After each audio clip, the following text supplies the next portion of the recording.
Attention, the peoples of the world. World War II is about to come to its official closing. We're on the Pacific Fleet flagship USS Missouri in Tokyo Bay for the signing of the surrender of Japan. 3 years, 8 months, and 25 days since the attack on Pearl Harbor. We are 3,700 miles from there, but we have come much further than that by way of the Central Pacific, New Guinea, the Marianas, and the Philippines. The Japanese delegation has just arrived. Military men in formal military uniform and dignitaries, civilian dignitaries in formal attire. Lined up before us are more officers and men with high-ranking stars and the gold braid than has been assembled in this bay for many a long time.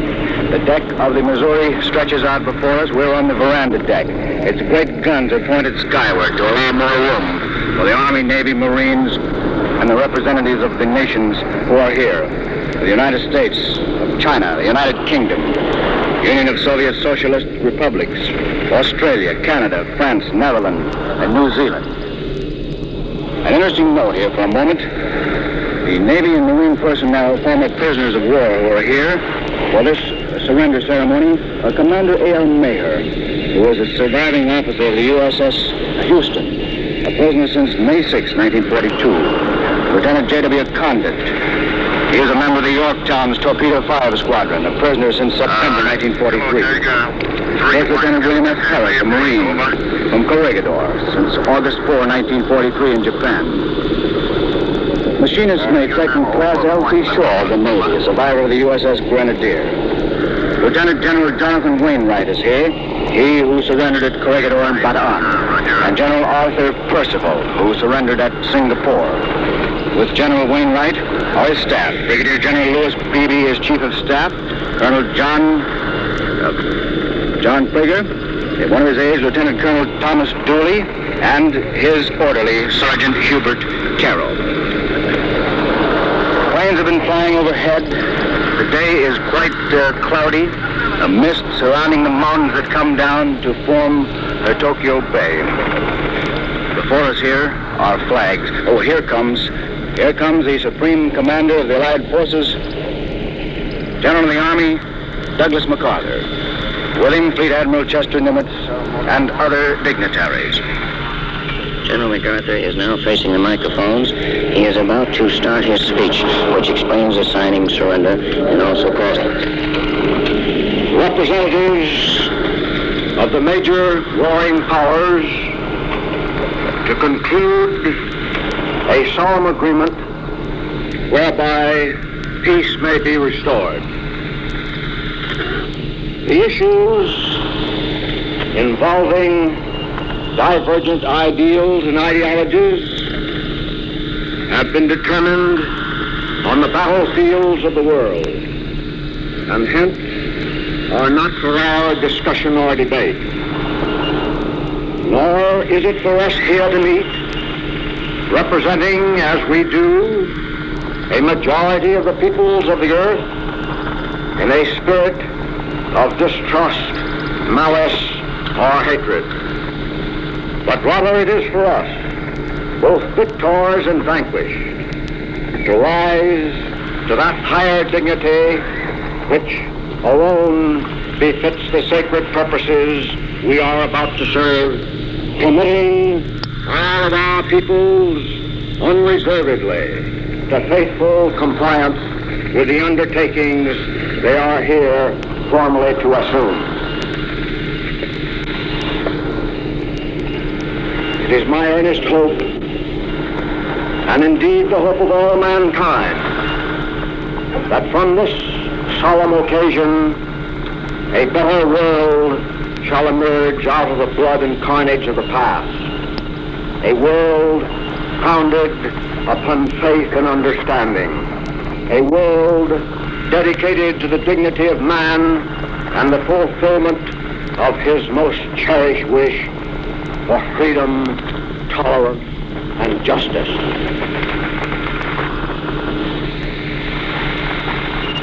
The terms and conditions upon which surrender of the Japanese imperial forces is here to be given and accepted are contained in the instrument of surrender now before you. As Supreme Commander for the Allied Powers, I announce it my firm purpose, in the tradition of the countries I represent, to proceed in the discharge of my responsibilities with justice and tolerance, while taking all necessary dispositions to ensure that the terms of surrender are fully, promptly, and faithfully complied with.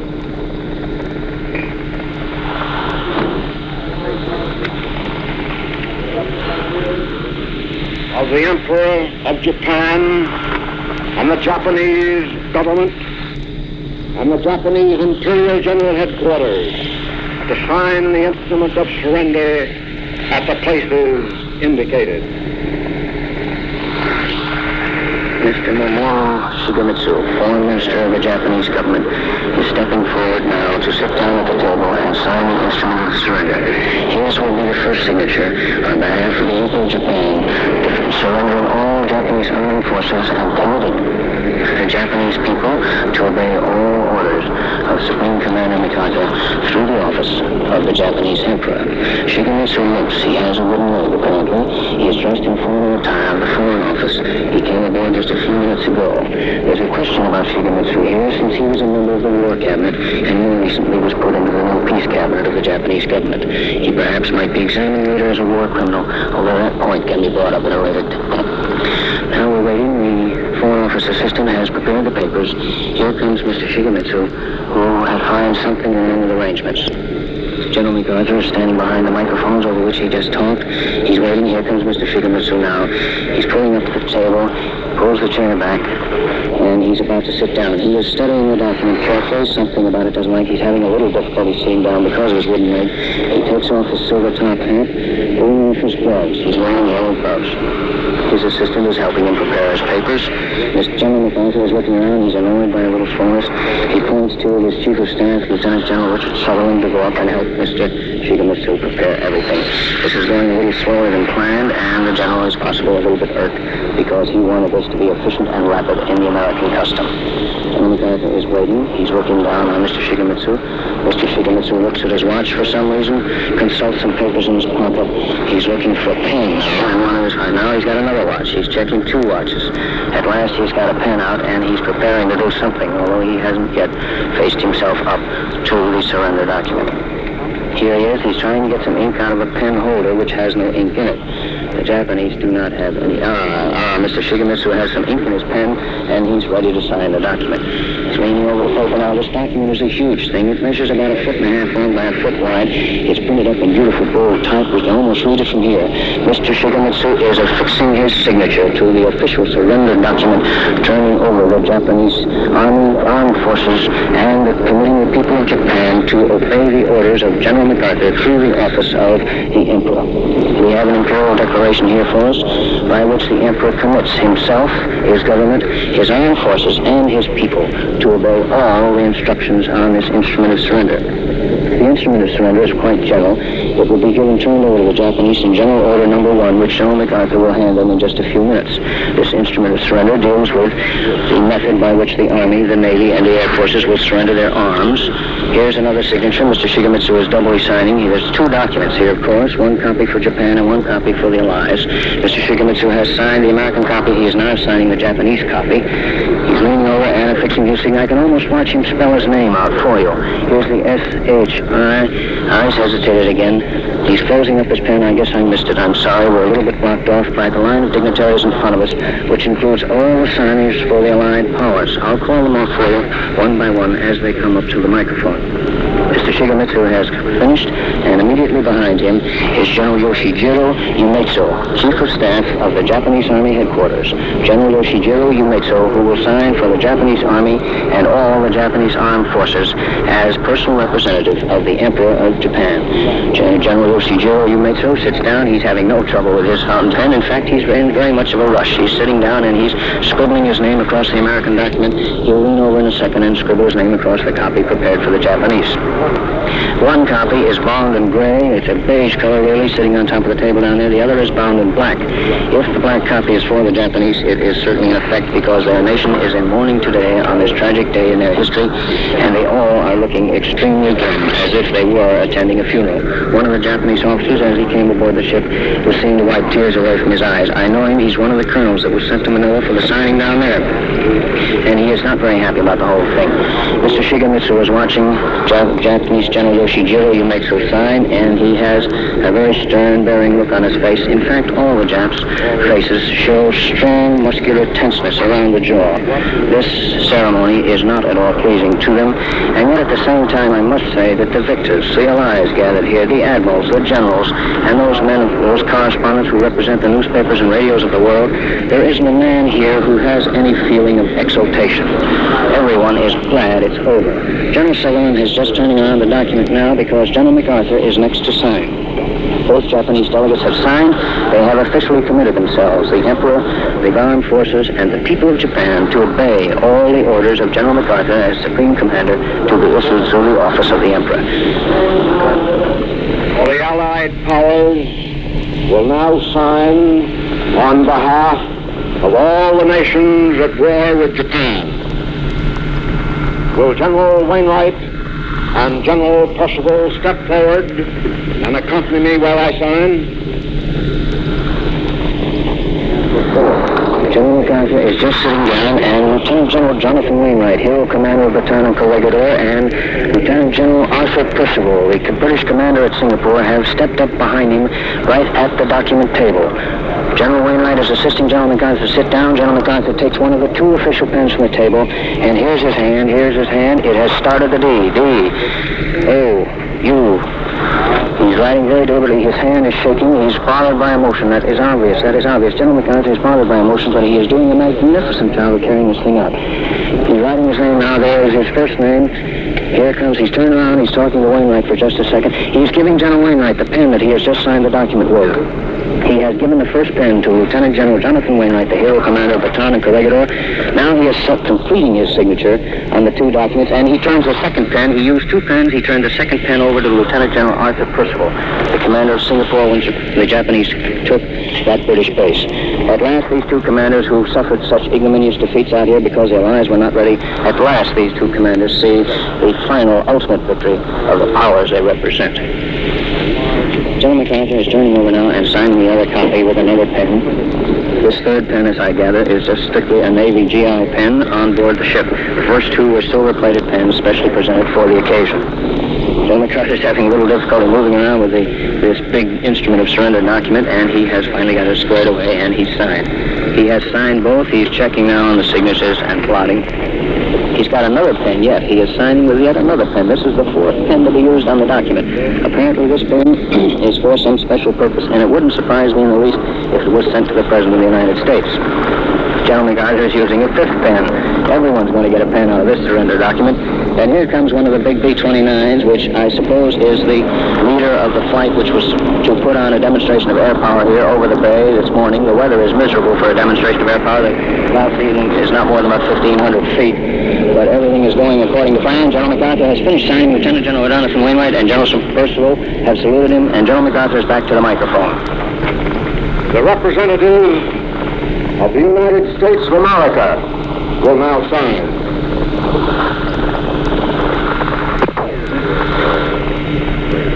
Coming now up to the table where these great documents rest, Fleet Admiral Chester Nimitz, signing on behalf of the United States of America. Standing behind him in posts of honor are Admiral William Halsey and Rear Admiral Forrest Sherman of Admiral Nimitz's staff. Admiral Nimitz, his floral hair under his tight-fitting neat cap, is leaning across as he signs with great intensity and earnestness this document. This means a great deal to Admiral Nimitz, who's brought his fleet across the Pacific to join forces here with General MacArthur in this momentous occasion. General MacArthur's looking around for somebody else to step back to the door. Of the Republic of China will now sign. A very youngish-looking general, General Hu Young Chang. representing the Chinese Republic, steps up to the table and sits down. General Hugh Young Chang is following Admiral Chester W. Nimitz, who has just signed, flanked as honor men his own Chief of Staff and Admiral Bull Halsey. The two naval officers were superb here this morning. They have run off a completely efficient organization for this signing, this surrender signing on behalf of the Supreme Commander. The job the Navy is doing here this morning in the Bay of Tokyo is magnificent, and they deserve every praise for the way this thing has been arranged and set up. General MacArthur, I know, is very grateful for the Navy assistance, and he was quite pleased. He was quite pleased the other day when Admiral Nimitz came ashore for a visit with him at Supreme Headquarters. Chinese General Hugh Young Chang has now signed for the Chinese Republic, and General MacArthur steps back to the microphone. The representative of the United Kingdom will now sign. Admiral Sir Bruce Fraser, representative of the United Kingdom. He's asking for honor men to flank him. Admiral Sir Bruce Fraser, he is dressed in white, wearing the gold braid on his shoulders and on his cap. Wearing the gold braid on his shoulders and on his cap. And he sits down now to sign. He has two of his honor men immediately behind him as he signs. He had called their names, but I'm sorry, we're too far removed to pick it up. One of them looks like Vian. Who commands the British Pacific Fleet that has been operating with Bill Halsey. General MacArthur is watching Sir Bruce Fraser. In fact, he's just stepping forward to help him with a pen for a second. There, Sir Bruce Fraser is affixing his signature on behalf of England, Great Britain, the United Kingdom, and the Dominions will follow in order in just a few minutes. The Dominions which sign will follow in order. And now back to General MacArthur. The representative of the Union of Soviet Socialist Republics will now sign. Lieutenant General Kuzma Nikolaevich Doroglenko. Lieutenant General Kuzma Nikolaevich Doroglenko. And he is calling forward 2 men to flank him as honor men. 3 men, 4 men, sorry. No, 3 men, 3 men. 1 Navy, 1 Russian Air Force, and 1 Russian Army. And they are all huge men, absolutely stalwart, magnificent specimens. Dark brown uniform with blue trousers. The blue trousers have red stripes on them. His cap bears the red tabs of the staff officer of the Russian government. He is now signing very rapidly, very efficiently. He's wasting not a second at the papers. He finds himself a little uncomfortable, so he picks up the chair and slides it around while he's sitting in it. He's now signing the other side of the instrument of surrender, which commits all of Japan to the orders of General MacArthur. General Doroglenko of the representing the Russian government, representing Marshal Joseph Stalin and the Russian people, is signing now on the surrender document. He has signed the American copy. He's now signing the Japanese copy. He has finished. He rises, salutes General MacArthur. General MacArthur smiles, nods approval at him, and turns back to the microphone. The representative of Australia will now sign. Sir Thomas Blamey, Commander-in-Chief of all the ground forces in the Southwest Pacific area when General MacArthur was Supreme Commander down there, and Commander-in-Chief of all Australian forces, has stepped forward and saluted General MacArthur. He then has called forward for honor guards to flank him, a member of the Australian Ground Forces, a member of the Australian Navy, a member of the Australian Air Forces, and a member of the Australian Home Defence Command. General Blamey has sat down. He's a large man. His chest is covered with decorations. He again is wearing red tabs on his cap, which designate a senior staff officer of the British Army. He's wasting no time in signing the documents. He reverses the procedure. He signs this time the Japanese document first and the American document second. Doesn't make much difference. The thing is all getting very formal, and down on paper, this horrible world is about to finally officially come to a close. General Sir Thomas Blamey has finished signing. He again salutes MacArthur, receives a salute in return, and back to General MacArthur. The representative of Canada will now sign. Colonel L. Moore Cosgrove. Colonel L. Moore Cosgrove, representing the Dominion of Canada. He is alone. He steps up to the table, salutes General MacArthur, wastes not a second, picks up a pen, and affixes his signature. We're still waiting here for the show of air strength, which was scheduled for this morning. It was to be a shared job by Navy carrier planes and General Spotz's strategic air forces. However, the weather, as I said, is very bad, and it's particularly bad around the shores of the bay, where there are a number of mountains that disappear at very sudden approaches into the cloud level that is not very high. The ship we're on, the Missouri, is absolutely surrounded by a terrific armada of American and British fighting strength. Just off our port bow are two British battleships, King George V and Howe. Just to the right of us are two American battleships. And back to General MacArthur. The representative of France will now sign. General Jacques Leclerc, hero of the Chad, hero of France, is stepping up to the table now to sign, and he calls two of his staff officers up to stand behind him as honor guard. He has saluted General MacArthur. He sits down and picks out his own fountain pen to sign the document. He's wasting not a second and fixing his scent. General Jacques Leclerc, the man who led the handful task force from the Chad all the way up through the desert to Libya to team up with General Montgomery and come on through to Tunisia to join General Eisenhower's forces, then into Italy, then into France, finally into Germany, and here he is saluting MacArthur. He has signed the document. The representative of Netherlands will now sign. Admiral Conrad Helfrich, representing the Netherlands, the man who commanded the Allied fleet in the Java Sea battle way back in 1942 when the Allies had so little and the enemy had so much. Admiral Helfrich is now fixing his signature. General MacArthur is giving him a hand here. There's a little hitch about the pen and the general's gone up to lend him a hand, and Admiral Helfrich is now fixing his signature. It was Admiral Helfrich who decided that Allied power that was available in the Pacific, in the Java area, in the Netherlands East Indies area, would fight rather than wait for the Japs to attack. And he sent forth the Allied Naval Task Force to the Battle of the Java Sea, where America lost the Houston, where Britain lost the Exeter, and where Admiral Helfrich lost what was left of the Dutch Navy with the exception of two light cruisers. However, that battle delayed the Japanese. It enabled us to pull a number of key personnel and a lot of air strength out of Java back to Australia, and every bit in that time, every bit saved in that time helped save the entire democratic world. Admiral Helfrich shoots MacArthur and back to the New Zealand. Air Vice Marshal has just finished his signature. He turns and salutes General MacArthur. General now back to MacArthur.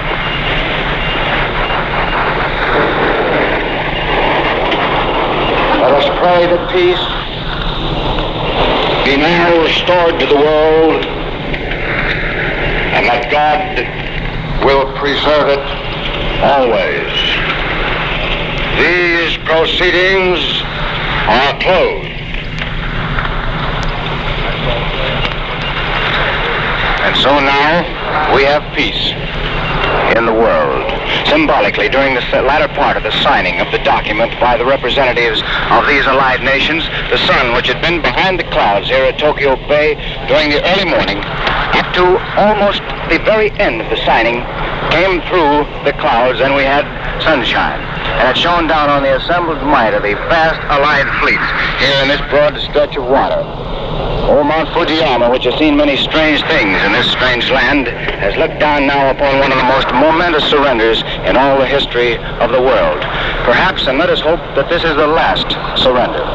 I should like to point to you that the first American flag ever to fly over Japanese soil 92 years ago, and the flag that flew over the Capitol in Washington when the Japanese attacked Pearl Harbor, both are being displayed here today. Two historic flags, one with only 31 stars and one with 48. The great battleship Missouri now stands with its prow pointing toward Japan. Its guns are lifted high. Everyone here has felt a great feeling of exultation. It's been a great event. It's one that could not help but stir you right down to the soles of your shoes. The Allied General Staffs are standing by. The Japanese are preparing to depart. Soldiers, sailors, Marines, civilians, war correspondents, men who follow this war across the Pacific and up through the jungles of New Guinea and the Philippines and on the rough, bloody beach at Tarawa and up through Iwo Jima sands and Okinawa and up here to Japan itself. Many of these men are here. The sun showing now on their bronze faces as they look upon this scene. It's interesting to watch the color of the representatives of the Allied nations, some with scarlet bands about their caps, the French with gold braid twisted and braid around the top of there. A great many caps in white as the Navy is represented, the sky, the royal blue of the New Zealanders, and the dark blue of the British, and the khaki, the informal khaki of the representatives of the United States Fleet and of the United States Army. There are many men here, if I have a moment, and I do have because the Japanese have not gone. I should like to point that General Joseph Stilwell is over there, the 10th Army. and General Walter Kruger of the 6th, and General Courtney Hodges of the 1st Army, who now we can say is here in the Pacific, and General Carl Toohey Spotts of the Strategic Air Force, and General Kenny of the Far Eastern Air Force, and Lieutenant General Robert L. Eichelbarger of the 8th Army, and Lieutenant General Robert C. Richardson of the Pacific, and Lieutenant General Richard Sutherland, Chief of Staff, Lieutenant General William Steyer, Lieutenant General Barney Giles, and of the Navy, Admiral Halsey, Admiral Richmond Kelly Turner, of whom you've heard earlier, Vice Admiral John Towers, Vice Admiral John McCain of the carriers, Vice Admiral Charles Lockwood, and Vice Admiral Theodore Wilkinson, Vice Admiral Forrest Sherman, Lieutenant General Roy Geiger of the Marines, Admiral John F. Shafroth, and Donald B. Berry, Rear Admiral. All these and many more with their staffs with them. And now, from the Pacific, Ladies and gentlemen of the world, as if God himself approves, the clouds have broken away, the sun has come out in these first moments of peace. The Japanese are now leaving with a surrender document, and from aboard the flagship USS Missouri, where the formal surrender of Japan has just taken place, we switch you now to the White House in Washington. Ladies and gentlemen, the President of the United States. My fellow Americans, Supreme Allied Commander General MacArthur and Allied representatives on the battleship Missouri in Tokyo Bay. The thoughts and hopes of all America, indeed of all the civilized world, are centered tonight on the battleship Missouri. There, on that small piece of American soil, anchored in Tokyo Harbor, the Japanese have just officially laid down their arms. They have signed terms of unconditional surrender. 4 years ago, the thoughts and fears of the whole civilized world were centered on another piece of American soil, Pearl Harbor. The mighty threat to civilization which began there is now laid at rest. It was a long road to Tokyo and a bloody one. We shall not forget Pearl Harbor. The Japanese militarists will not forget the USS Missouri. The evil done by the Japanese warlords can never be repaired or forgotten, but their power to destroy and kill has been taken from them. Their armies, and what is left of their navy, are now impotent. To all of us, there comes first a sense of gratitude to Almighty God, who sustained us and our allies in the dark days of grave danger, who made us to grow from weakness into the strongest fighting force in history, and who has now seen us overcome the forces of tyranny that sought to destroy his civilization. God grant that in our pride of this hour, we may not forget the hard tasks that are still before us, that we may approach these with the same courage, zeal, and patience with which we faced the trials and problems of the past 4 years. Our first thoughts, of course, thoughts of gratefulness and deep obligation, go out to those of our loved ones who have been killed or maimed in this terrible war. On land and sea and in the air, American men and women have given their lives so that this day of ultimate victory might come and assure the survival of a civilized world. No victory can make good their loss. We think of those whom death in this war has hurt, taking from them fathers, husbands, sons, brothers, and sisters whom they loved. No victory can bring back the faces they long to see. Only the knowledge that the victory which these sacrifices have made possible will be wisely used can give them any comfort. It is our responsibility, ours, the living, to see to it that this victory shall be a monument worthy of the dead who died to win it. We think of all the millions of men and women in our armed forces and merchant marine all over the world who, after years of sacrifice and hardship and peril, have been spared by providence from harm. We think of all the men and women and children who during these years have carried on at home in lonesomeness and anxiety and fear. Our thoughts go out to the millions of American workers and businessmen, to our farmers and miners, to all those who have built up this country's fighting strength and who have shipped to our allies the means to resist and overcome the enemy. Our thoughts go out to our civil servants and to the thousands of Americans who, at personal sacrifice, have come to serve in our government during these trying years. To the members of the Selective Service Boards and Ration Boards, to the civilian defense and Red Cross workers, to the men and women in the USO and in the entertainment world, to all those who have helped in this cooperative struggle to preserve liberty and decency in the world. We think of our departed gallant leader, Franklin D. Roosevelt, defender of democracy, architect of world peace and cooperation. And our thoughts go out to our gallant allies in this war, to those who resisted the invaders, to those who were not strong enough to hold out, but who, nevertheless, kept the fires of resistance alive within the souls of their people, to those who stood up against great odds and held the line until the United Nations together were able to supply the arms and the men with which to overcome the forces of evil. This is a victory of more than arms alone. This is a victory of liberty over tyranny. From our war plants rolled the tanks and planes which blasted their way to the heart of our enemies. From our shipyards sprang the ships which bridged all the oceans of the world for our weapons and supplies. From our farms came the food and fiber for our armies and navies and for our allies in all the corners of the earth. From our mines and factories came the raw materials and the finished products which gave us the equipment to overcome our enemies. But back of it all were the will and spirit and determination of a free people who know what freedom is and who know that it is worth whatever price they had to pay to preserve it. It was the spirit of liberty which gave us our armed strength and which made our men invincible in battle. We now know that that spirit of liberty, the freedom of the individual, and the personal dignity of man are the strongest and toughest and most enduring forces in all the world. And so on VJ Day, we take renewed faith and pride in our own way of life. We have had our day of rejoicing over this victory. We have had our day of prayer and devotion.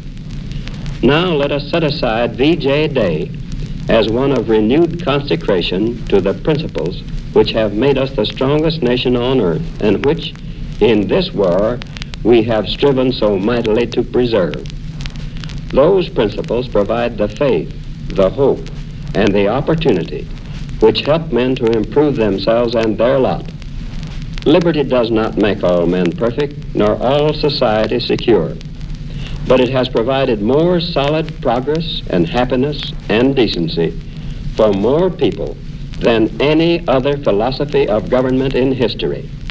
And this day has shown again that it provides the greatest strength and the greatest power which man has ever reached. We know that under it we can meet the hard problems of peace which have come upon us. A free people with free allies who can develop an atomic bomb can use the same skill and energy and determination to overcome all the difficulties ahead. Victory always has its burdens and its responsibilities as well as its rejoicing. But we face the future and all its dangers with great confidence and great hope. America can build for itself a future of employment and security. Together with the United Nations, it can build a world of peace founded on justice, fair dealing, and tolerance. As President of the United States, I proclaim Sunday, September the 2nd, 1945, to be VJ Day, the day of the formal surrender of Japan. It is not yet the day for the formal proclamation of the end of the war, nor of the cessation of hostilities.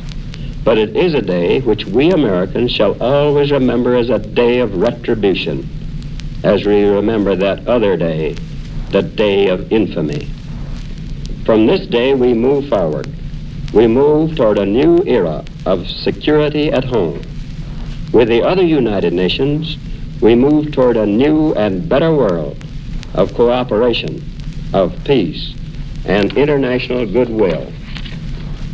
God's help has brought us to this day of victory. With his help, we will attain that peace and prosperity for ourselves and all the world in the years ahead. And all the world in the years ahead.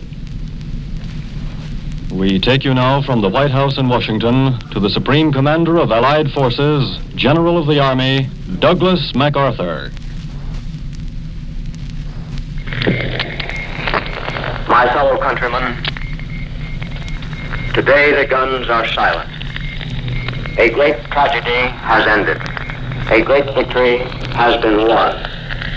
The skies no longer rain death. The seas bear only commerce. Men everywhere walk upright in the sunlight. The entire world lies quietly at peace. The holy mission has been completed. And in reporting this to you, the people, I speak for the thousands of silent lips forever stilled among the jungles and the beaches and in the deep waters of the Pacific, which mark the way. I speak for the unnamed brave millions homeward bound to take up the challenge of that future which they did so much to salvage from the brink of disaster. As I look back on the long, tortuous trail from those grim days of Bataan and Corregidor, when an entire world lived in fear, when democracy was on the defensive everywhere, when modern civilization trembled in the balance, I thank a merciful God that he has given us the faith, the courage, and the power from which to move victory. We have known the bitterness of defeat and the exaltation of triumph, and from both we have learned there can be no turning back. We must go forward to preserve in peace what we won in war. A new era is upon us.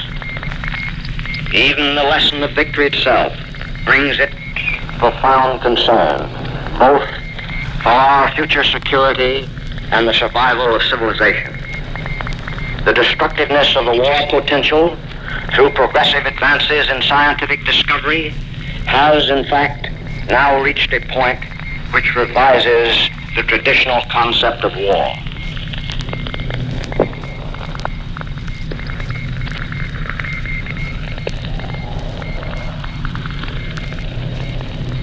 Men, since the beginning of time, have sought peace. Various methods through the ages have been attempted to devise an international process to prevent or settle disputes between nations. From the very start, workable methods were found insofar as individual citizens were concerned. But the mechanics of an instrumentality of larger international scope have never been successful. Military alliances, balances of power, leagues of nations, all in turn failed, leaving the only path to be by way of the crucible of war. The utter destructiveness of war now blots out this alternative. We have had our last chance. If we do not devise some greater and more equitable system, Armageddon will be at our door. The problem basically is theological and involves a spiritual recrudescence and improvement of human character that will synchronize with our almost matchless advance in science, art, literature, and all material and cultural developments of the past 2,000 years. It must be of the spirit if we are to save the flesh. We stand in Tokyo today, reminiscent of our countryman, Commodore Perry, 92 years ago. His purpose was to bring to Japan an era of enlightenment and progress by lifting the veil of isolation to the friendship, trade, and commerce of the world. But alas, the knowledge thereby gained of Western science was forged into an instrument of oppression and human enslavement. Freedom of expression, freedom of action, even freedom of thought, were denied through suppression of liberal education, through appeal to superstition, and through the application of force. We are committed by the Potsdam Declaration of Principles to see that the Japanese people are liberated from this condition of slavery. It is my purpose to implement this commitment just as rapidly as the armed forces are demobilized and other essential steps taken to neutralize the war potential. The energy of the Japanese race, if properly directed, will enable expansion vertically rather than horizontally.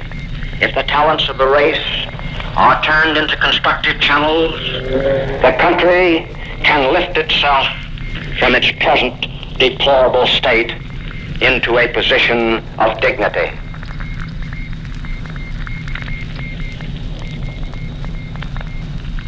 To the Pacific Basin has come the vista of a new, emancipated world. Today, freedom is on the offensive. Democracy is on the march. Today, in Asia as well as in Europe, unshackled peoples are tasting the full sweetness of liberty, the relief from fear. In the Philippines, America has evolved a model for this new free world of Asia. In the Philippines, America has demonstrated that peoples of the East and peoples of the West may walk side by side in mutual respect and with mutual benefit. The history of our sovereignty there has now the full confidence of the East.